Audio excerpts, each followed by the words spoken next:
Assalamualaikum warahmatullahi wabarakatuh. Perkenalkan, nama saya Niang Asih Pratiwi, NIM 1920201031 dari PGMI 1 angkatan 2019. Baiklah, di dalam kesempatan ini saya akan menjelaskan tentang pandangan bagaimana pentingnya peran bahasa Indonesia dalam pendidikan dasar atau madrasah ibtidaiyah dan pengaruh bahasa asing terhadap anak usia dini, dan bagaimana upaya pelestarian bahasa daerah setempat. Untuk penjelasan lebih jelas, mari kita simak video saya. Yang pertama, pengertian. Apa sih bahasa Indonesia itu? Bahasa Indonesia sendiri memiliki arti secara esensial merupakan pembelajaran yang pada arah tujuannya adalah untuk mengembangkan potensial setiap siswa dalam berkomunikasi, baik secara tulis maupun lisan. Selain itu juga bisa menumbuhkan pemahaman dan pengenalan pada karya intelektual dan sastra Indonesia sendiri. Terus, apa pentingnya belajar bahasa Indonesia bagi anak sekolah dasar? Seiring berkembangnya bahasa yang ada di dalam masyarakat, pentingnya pembelajaran bahasa Indonesia sendiri pada sekolah dasar atau pada madrasah ibtidaiyah merupakan hal yang sangat fundamental, karena pada kasta pendidikan ini aktivitas pembelajaran bahasa Indonesia pertama kali kita mulai dan kita arahkan dan direncanakan secara matang sehingga anak tidak ketinggalan pelajaran saat mengikuti proses belajar mengajar sendiri, karena ada beberapa di daerah itu tidak terbiasa mendengarkan bahasa Indonesia, sehingga pada sekolah dasar kita harus menanamkan lebih jauh bagaimana pembelajaran bahasa Indonesia dan prakteknya sendiri di dalam lingkungan sekolah. Terus, ada tujuannya nggak sih belajar bahasa Indonesia itu? Tentu ada. Secara umum terdapat 6 tujuan belajar bahasa Indonesia sendiri, yaitu yang pertama, peserta didik dapat mengapresiasi dan merasa bangga pada bahasa Indonesia sebagai bahasa persatuan dan bahasa negara. Jadi, siswa tersebut dapat bangga dengan menggunakan bahasa Indonesia karena bahasa Indonesia sendiri merupakan bahasa persatuan dan kesatuan negara Republik Indonesia. Yang ketiga yaitu metode pemberian tugas. Ini adalah langkah penting yang bisa digunakan siswa dalam membantu pembelajaran bahasa Indonesia, di mana mereka akan menyelesaikan tugas tanpa harus ada di dalam ruangan, seperti mendapatkan PR atau sedang melakukan kegiatan penelitian di perpustakaan, lalu melakukan kegiatan pengenalan alam, agar siswa tersebut dapat memahami dan mengerti bahasa Indonesia dengan tanpa rasa tegang di dalam kelas, seperti itu. Dan metode yang terakhir yaitu metode pemecahan masalah. Yang kedua yaitu peserta didik dapat menguasai bahasa Indonesia mulai dari arti, makna, bentuk, fungsi pemakaiannya dengan akurat dan inovatif dalam rangka berbagai kebutuhan, misi, dan situasi, seperti ketika sedang berbicara kepada teman, siswa tidak perlu menggunakan bahasa Indonesia yang baku, karena jika bahasa Indonesia baku digunakan ketika sedang berbicara, itu akan menimbulkan situasi yang sangat canggung. Sedangkan ketika menulis surat, itu harus menggunakan bahasa Indonesia yang baik dan benar yang sesuai dengan KBBI. Yang kedua yaitu peserta didik dapat menguasai bahasa Indonesia mulai dari arti, makna, bentuk, fungsi pemakaiannya dengan akurat dan inovatif dalam rangka berbagai kebutuhan, misi, dan situasi, seperti ketika sedang berbicara kepada teman, siswa tidak perlu menggunakan bahasa Indonesia yang baku, karena jika bahasa Indonesia baku digunakan ketika sedang berbicara, itu akan menimbulkan situasi yang sangat canggung. Sedangkan ketika menulis surat, itu harus menggunakan bahasa Indonesia yang baik dan benar yang sesuai dengan KBBI. Yang ketiga yaitu peserta didik mempunyai kapabilitas memakai bahasa Indonesia untuk mengembangkan kapabilitas atau keterampilan sosial, emosional, afektif, dan intelektual kognitif. Jadi anak lebih terlihat cerdas di mata masyarakat ketika ia menggunakan bahasa Indonesia. Terlebih lagi ketika menjelaskan suatu hal, kejadian, atau peristiwa, ketika anak menggunakan bahasa Indonesia, ia akan lebih didengar dan dimengerti. Seperti yang sering terjadi di masyarakat, anak yang pintar cenderung sering menggunakan bahasa Indonesia yang baik dan benar. Yang keempat yaitu peserta didik mempunyai kapabilitas dalam kemampuan berpikir dan berbahasa secara solid. Jadi bahasa Indonesia tidak tercampur dengan bahasa-bahasa daerah. Hal tersebut dapat ditanamkan sejak anak tersebut duduk di kelas 1 SD. Yang kelima yaitu peserta didik dapat merasakan kegunaan karya sastra untuk meningkatkan kepekaan sosial, memperluas cakrawala, memperluas wawasan, dan melatih kepribadian dan mendalami ilmu pengetahuan. Seperti yang sering kita ketahui bahwasanya sastra Indonesia sendiri sering mengadakan pentas-pentas mulai dari pentas daerah, kecamatan, provinsi, hingga tingkat nasional. Karya sastra apa sih yang sering dilombakan atau dikembangkan? Yang paling sering kita temui yaitu puisi dan pantun. Puisi dan pantun sendiri selalu menjadi agenda dalam sastra Indonesia, terutama di dalam kelas ketika ujian praktek bahasa Indonesia. Sedikit banyaknya sekolah mengambil jalur tes puisi dan pantun. Untuk karya sastra yang dapat dibaca dan dinikmati dalam kehidupan sehari-hari seperti buku-buku sastra, buku novel, dan buku-buku cerita, buku dongeng, fiksi, dan lain sebagainya. Yang keenam yaitu peserta didik dapat mengapresiasi budaya Indonesia baik dari segi abstrak maupun segi konkret, sehingga jiwa luhur dan kebaikan dari nenek moyang dapat diturunkan atau diwariskan. Seperti dalam istilah, cintai dulu bahasamu baru engkau akan mencintai budayanya. Jadi ketika kita sudah mencintai bahasa Indonesia sebagai bahasa kesatuan dan persatuan, kita akan mencintai budaya-budaya dari bangsa Indonesia itu sendiri. Dan hal ini wajib ditanamkan kepada siswa usia dini atau anak-anak dari umur 7 tahun agar ia dapat mengenali dan memahami bahasa Indonesia yang baik dan benar, dan ia akan mencintai budaya-budaya Indonesia tersebut.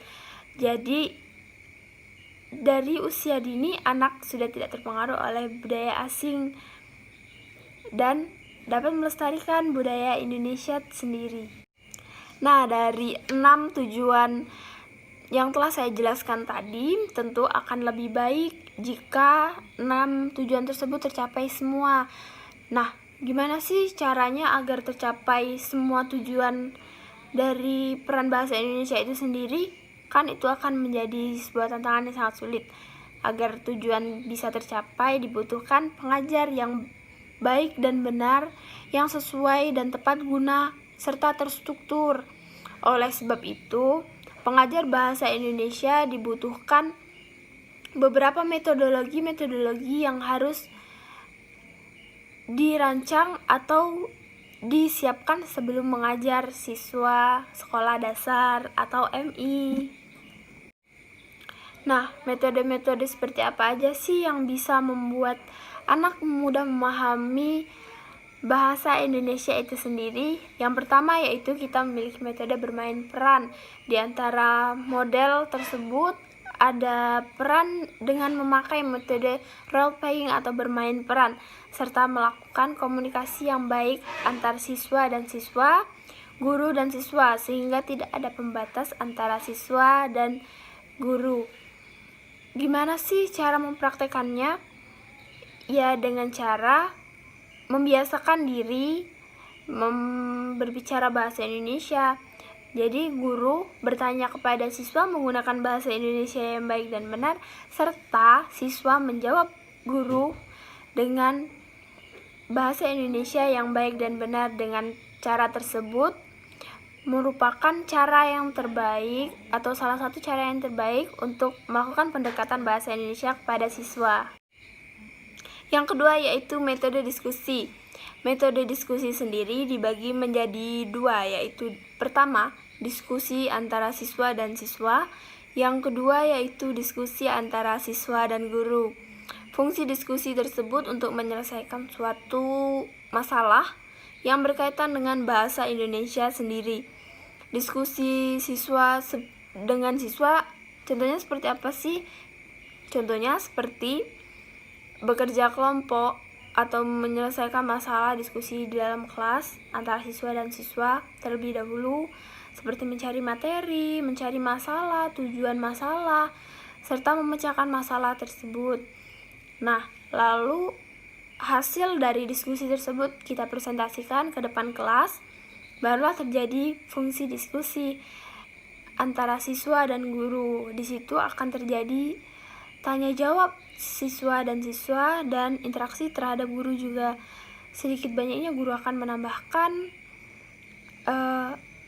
apa saja yang kurang dalam penjelasan suatu kelompok siswa tersebut, dan bisa jadi juga guru bertanya kepada siswa dan siswa bertanya kepada guru. Di dalam jalannya diskusi harus menggunakan bahasa Indonesia yang baik dan benar, agar bahasa Indonesia yang baik dan benar terlestarikan dan terbudaya di dalam diri siswa tersebut. Yang ketiga yaitu metode pemberian tugas. Ini adalah langkah penting yang bisa digunakan siswa dalam membantu pembelajaran bahasa Indonesia, di mana mereka akan menyelesaikan tugas tanpa harus ada di dalam ruangan, seperti mendapatkan PR atau sedang melakukan kegiatan penelitian di perpustakaan, lalu melakukan kegiatan pengenalan alam, agar siswa tersebut dapat memahami dan mengerti bahasa Indonesia dengan tanpa rasa tegang di dalam kelas, seperti itu. Dan metode yang terakhir yaitu metode pemecahan masalah. Metode pemecahan masalah sendiri berbeda dengan metode diskusi, karena metode ini merupakan hal yang akan membuat siswa memperluas pengetahuan bahasanya dengan berpikir lebih kritis. Bisa dilakukan dengan cara membuat naskah pidato dan mengutarakan sebuah pendapat dengan memakai bahasa Indonesia yang baik dan benar. Metode ini biasanya digunakan dengan cara metode debat. Debat sendiri mampu digapai oleh siswa kelas 4 dan 5 serta 6. Di usia seperti ini mereka sudah layak untuk berpikir kritis, di mana metode debat memicu anak untuk berbicara secara spontan namun tetap menggunakan bahasa Indonesia yang baik dan benar, sehingga hal tersebut dapat memperluas kosakata bahasa Indonesia anak dan memicu anak untuk berpikir secara cepat.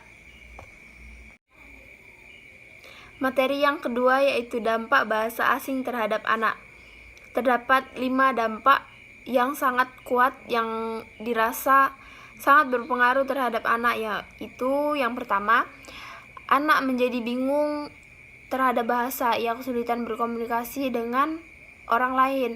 Tinggal di lingkungan yang mayoritas berbahasa Indonesia, maka bahasa itu yang seharusnya diajarkan anak untuk pertama kalinya atau biasa disebut dengan bahasa ibu.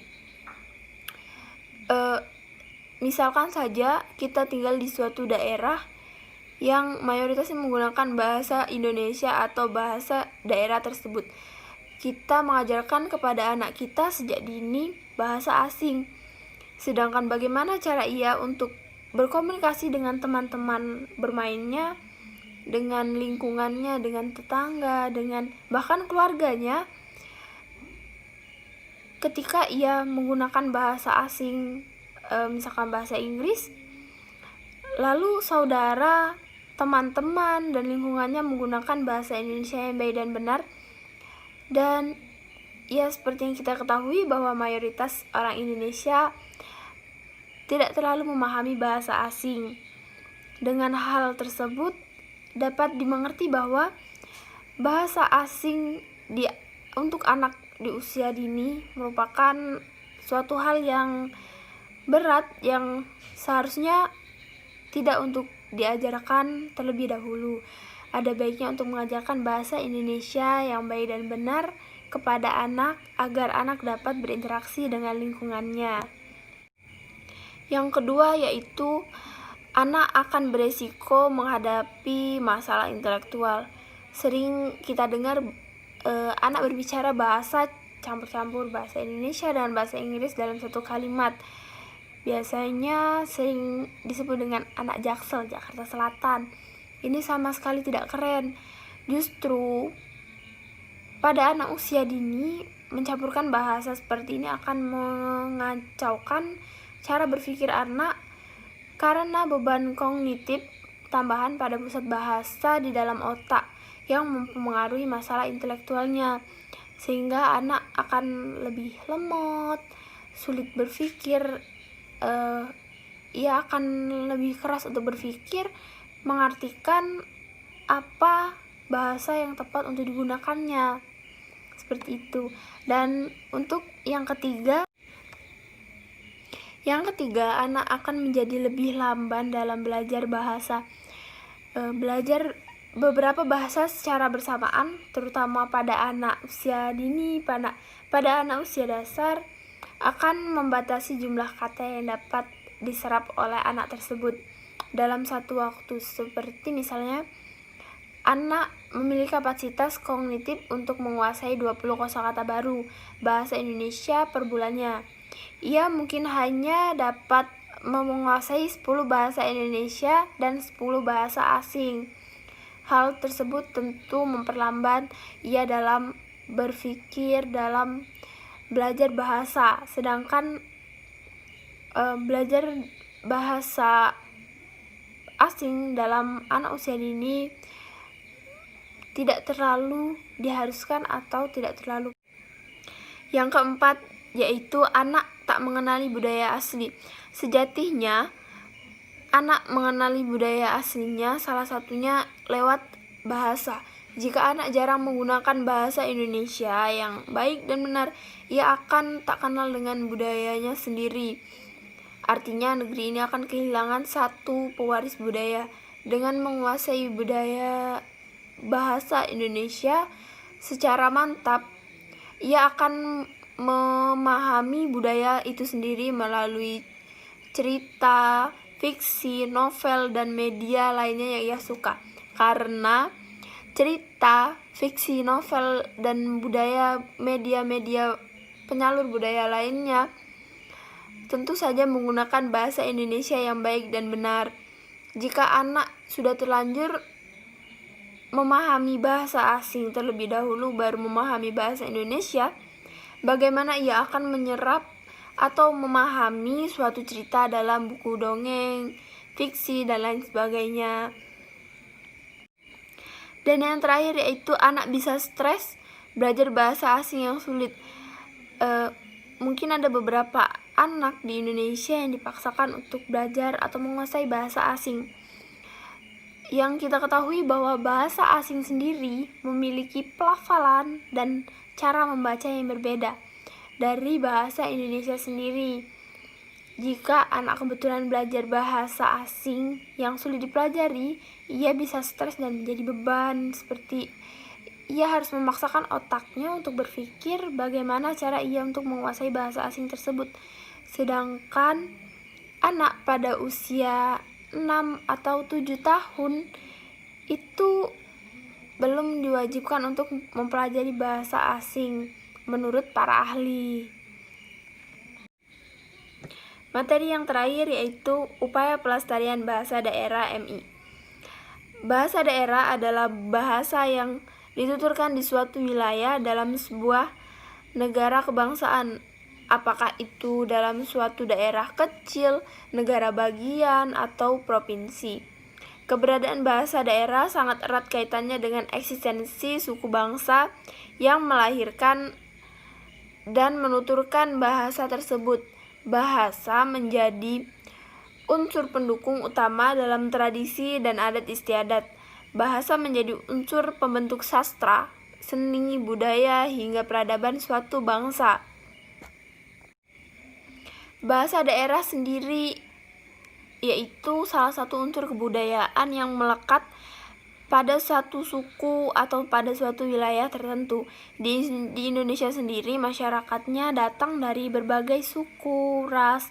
Hal ini kemudian berimbas kepada kebudayaan dan adat istiadat yang turut beragam termasuk di dalam bahasa daerah. Ketahui lebih lanjut mengenai 34 bahasa di daerah Indonesia sendiri. Saat ini Indonesia menempati urutan kedua setelah Papua Nugini dalam hal jumlah bahasa daerah terbanyak di dunia. Badan Pengembangan Pembinaan Bahasa Kemendikbud mencatat jumlah bahasa daerah di Indonesia mencapai 652 jenis. Bahasa daerah sendiri yaitu salah satu unsur kebudayaan yang melekat pada suatu suku atau pada suatu wilayah tertentu. Di Indonesia sendiri, masyarakatnya datang dari berbagai suku, ras. Hal ini kemudian berimbas kepada kebudayaan dan adat istiadat yang turut beragam termasuk di dalam bahasa daerah. Ketahui lebih lanjut mengenai 34 bahasa di daerah Indonesia sendiri. Saat ini Indonesia menempati urutan kedua setelah Papua Nugini dalam hal jumlah bahasa daerah terbanyak di dunia. Badan Pengembangan Pembinaan Bahasa Kemendikbud mencatat jumlah bahasa daerah di Indonesia mencapai 652 jenis. Bahasa daerah ini adalah salah satu aset bangsa yang wajib kita lestarikan, meski terdapat bahasa Indonesia sebagai bahasa persatuan dan bahasa kesatuan, namun identitas kedaerahan yang ada pada daerah tak boleh luput dalam berbagai upaya pelestariannya.